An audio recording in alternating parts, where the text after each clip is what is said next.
Hey, bonjour et bienvenue sur ma chaîne YouTube. Je me présente, je m'appelle Nora Benassène, je suis kinésiologue, ostéopathe, naturothérapeute et je me spécialise en santé globale de la femme. Donc aujourd'hui, je vais vous parler de l'importance de la respiration. Donc beaucoup de gens viennent me voir pour des douleurs chroniques et une des premières choses que j'adresse, c'est la respiration. Donc plein de gens respirent mal et ils ne savent pas comment respirer et ça crée des tensions. Donc premièrement, c'est quoi la respiration? Donc la respiration, le muscle de la respiration, c'est le diaphragme. Donc celui-ci se trouve à la base de ta cage thoracique. Donc il est en forme de dôme. Et quand on prend une inspiration, il va descendre vers le bas et à l'expiration, il va remonter doucement. Donc c'est super important d'avoir une mobilité thoracique, donc d'avoir de la mobilité au niveau de notre cage thoracique pour permettre d'avoir un bon fonctionnement de notre diaphragme. Et le muscle du diaphragme a un lien direct avec la santé pelvienne, vu que les deux travaillent ensemble. Le diaphragme, peut-être que vous ne le savez pas, mais le diaphragme a vraiment une importance majeure au niveau de la posture. Parce que lorsque la cage thoracique est mal positionnée, bien, ça va avoir un effet sur le corps. Donc, par exemple, si j'ai la cage thoracique vers le haut, ça va venir comprimer les muscles à l'arrière et ça va empêcher d'avoir une bonne synergie avec le plancher pelvien. Le diaphragme aussi, par ses piliers du diaphragme au niveau de T12, a une action directe au niveau du psoas. Donc, pour les personnes qui ont des douleurs chroniques au niveau du bas du dos, la respiration peut venir adresser le problème. Parce que quand on prend une grande inspiration, donc à chaque inspiration, comme on sait, le diaphragme va descendre et il va venir masser en même temps ton psoas. De plus, le diaphragme, lorsqu'on a une moins bonne respiration, donc quand le diaphragme n'est pas capable de faire sa job, on va utiliser des muscles accessoires, donc les muscles du petit pec, du cou, donc ce qui va créer beaucoup de douleurs chroniques pour les gens. Donc, d'avoir une bonne respiration va empêcher de venir utiliser ces muscles accessoires-là.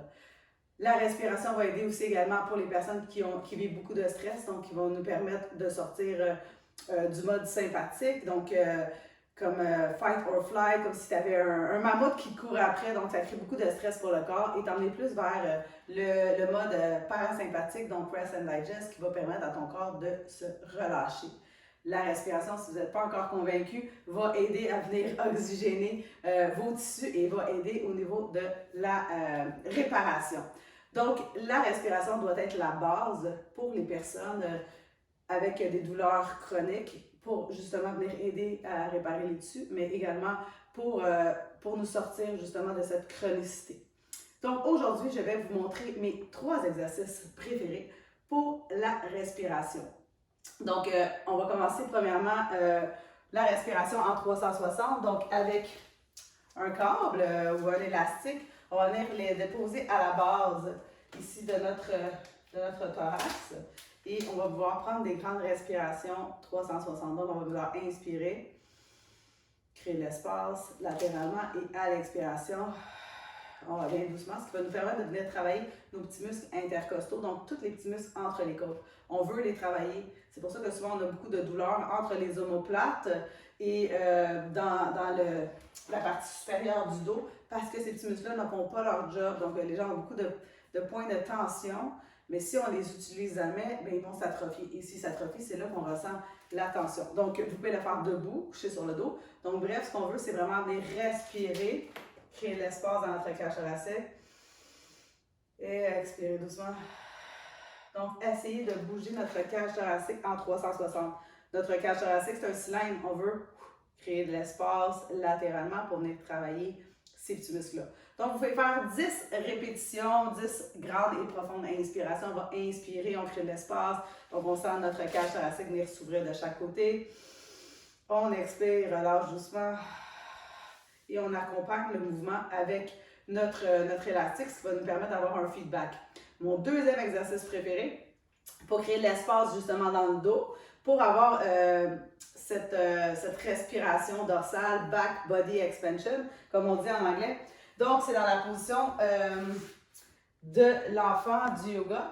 Et on va venir bloquer la respiration à l'avant. Donc, on va vouloir respirer juste à l'arrière. Je vais utiliser quelques coussins pour m'aider justement à venir bloquer au niveau de mon abdomen.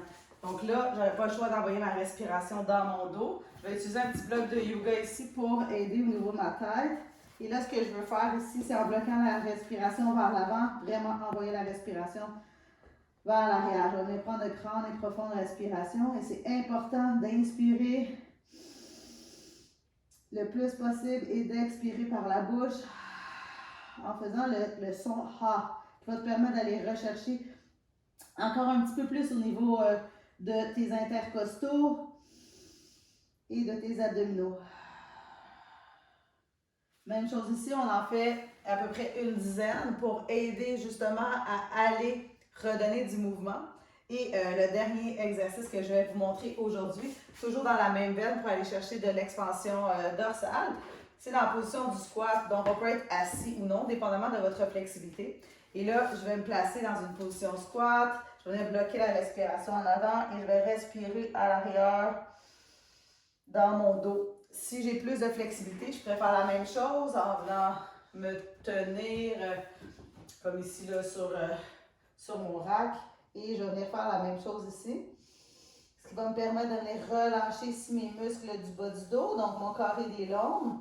Et qui va permettre de relâcher mon psoas. Et qui va faire que je vais travailler tous mes petits muscles dans mon dos. Donc, la respiration, si vous avez vraiment des douleurs chroniques, vous devez prendre en considération la respiration. C'est souvent l'élément qui n'est pas fait ou qui n'est peut-être pas enseigné aux gens et c'est la raison pourquoi leur traitement ne perdure pas dans le temps. Donc, si vous êtes capable d'aller adresser votre respiration, bien, vous allez adresser vos douleurs et comme ça, vous allez retrouver votre vitalité. Donc, si vous avez aimé ma vidéo, n'hésitez pas à la partager, de vous abonner. Et sur ce, je vais vous souhaiter une excellente journée. On se revoit dans une autre capsule. Ciao, ciao!